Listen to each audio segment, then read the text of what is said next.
Hi, my name is Sage. This is my dog Kopek. The two of us have been living in vehicles and RVs for about 3.5 years now. We've spent about half the time living in this 2006 Honda Element. This is the third camper build that I've done for the Honda Element, and with each new build I kind of expand upon what I learned from the previous one, learn from my mistakes, and hopefully make it a little bit better each time. So I'm going to show you the new third and maybe final build for the Element.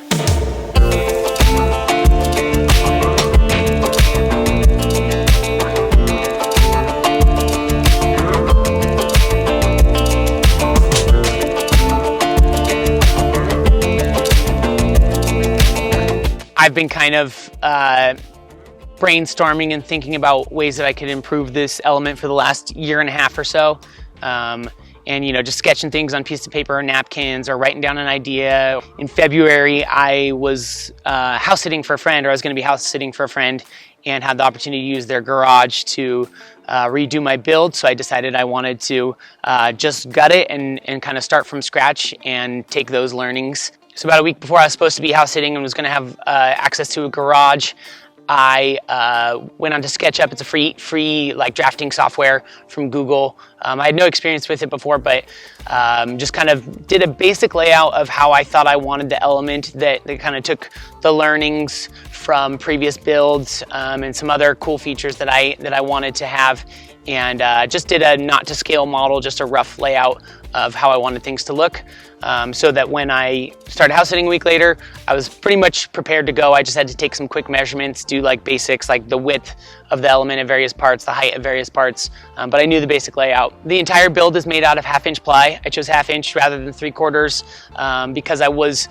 less worried about stability and more worried about weight and taking up space. It sounds ridiculous that 3/4-inch ply would take up much more space than 1/2 inch, but when you're dealing with 35 square feet, every little bit counts. So I wanted to optimize my space in here, and that's why I used 1/2-inch ply. The entire build is assembled with drywall screws and Type Bond wood glue for added strength. Then the whole thing is sanded with 150 grit or finer sandpaper, and then coated with polyurethane. I did three coats of water-based polyurethane, and that just serves to kind of protect everything from scratches and water damage, things like that. The cushions for my bed were custom ordered from a company called Foam Factory.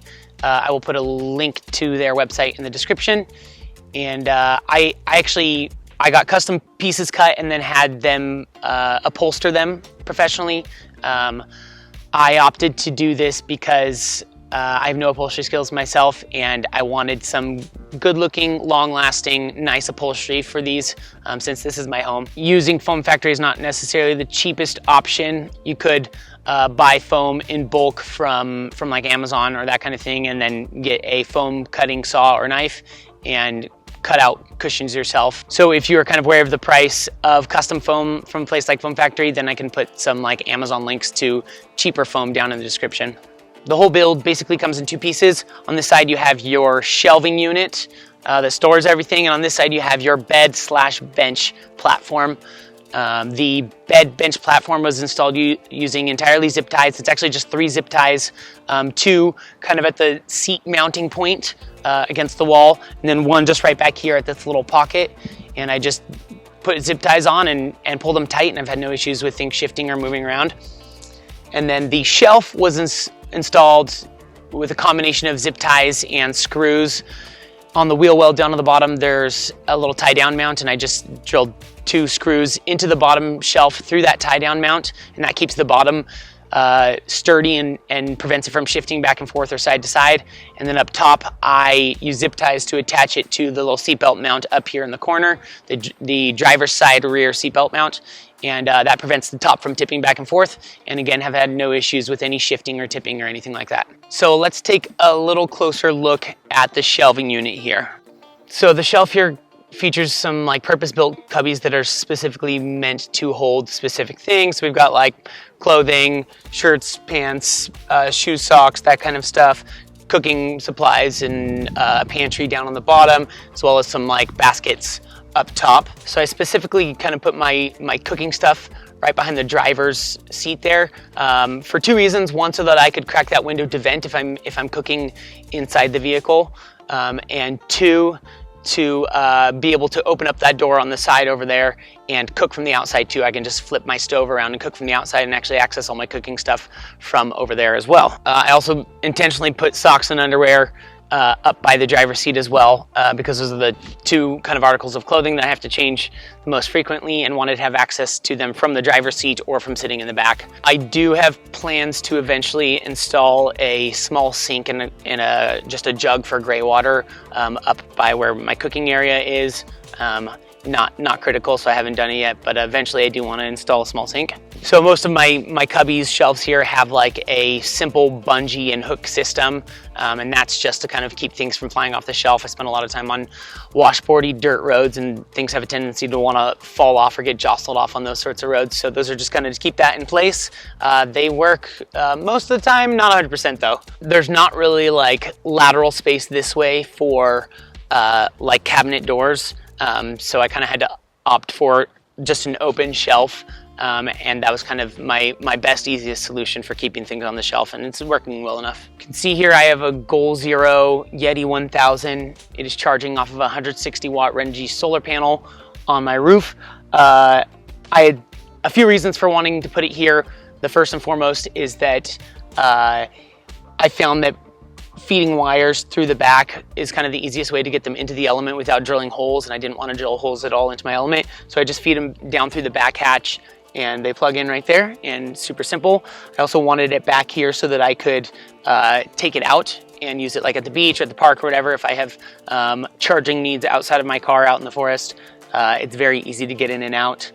It has little grooves here for feet, but that doesn't hold things in on those bumpy washboard roads. So I also have just a simple cinch strap to keep it in place, and it does the trick.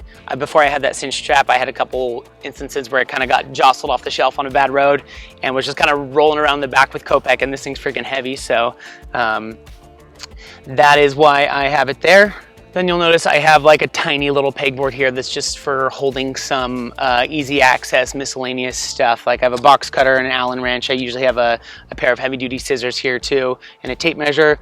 And then the most important one, dog poop bags, of course. And that's basically it for the shelf. Let's take a look at the bed now.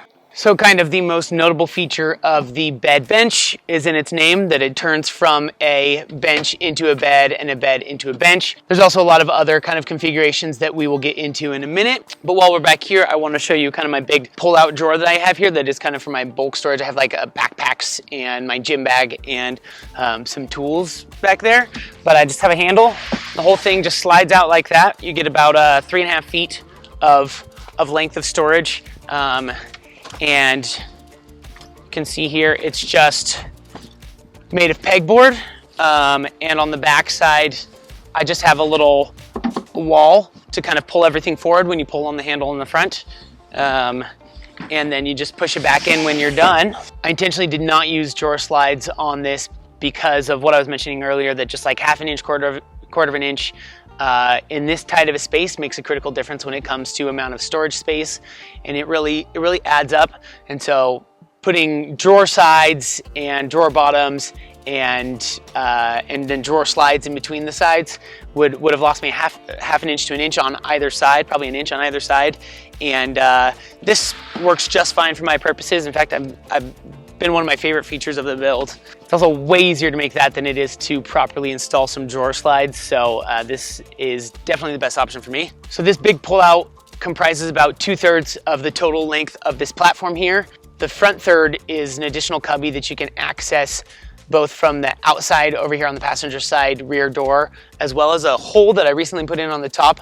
The reason I have that hole is because I have just been using that cubby for dirty laundry, and in the winter I use it for like my snow chains and like other dirty stuff, but it's just dirty laundry, and I found myself wanting to be able to like put away my dirty laundry from the inside, so I made a big hole in the top that I can access from sitting on the bench here or even sitting on the driver's seat over here. So it's my laundry hamper. So the bench bed has a pretty wide variety of configurations that can change depending on like the activity that you're doing in the van or the number of occupants in the van, the number of dogs and people.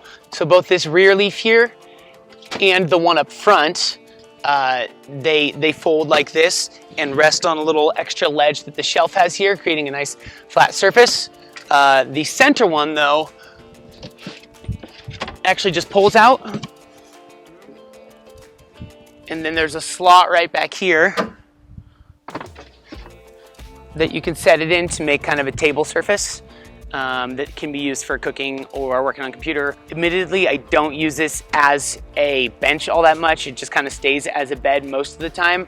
But I will say I am glad that I've had it, had the ability to change it into a bench or like a working area in those times when I have wanted it.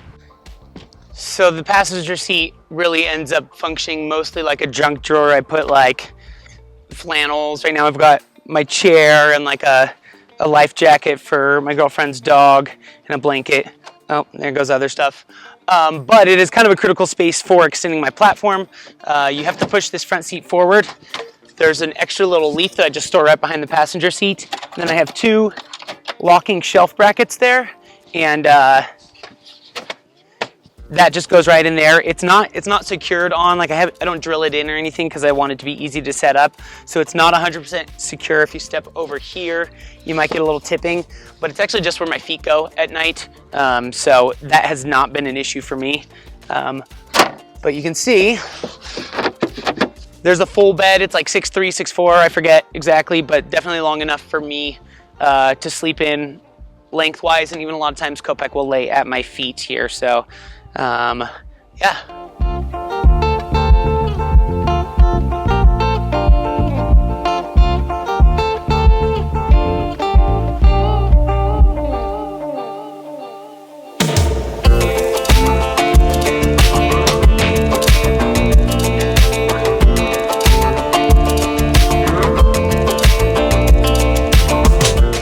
I just want to say thank you for watching this video. If you enjoyed it, please consider subscribing to my YouTube channel. I post camper and camping related things frequently. I post things about hiking and all sorts of other stuff that you might enjoy. So check out some of my other videos, and hopefully see you in another one soon.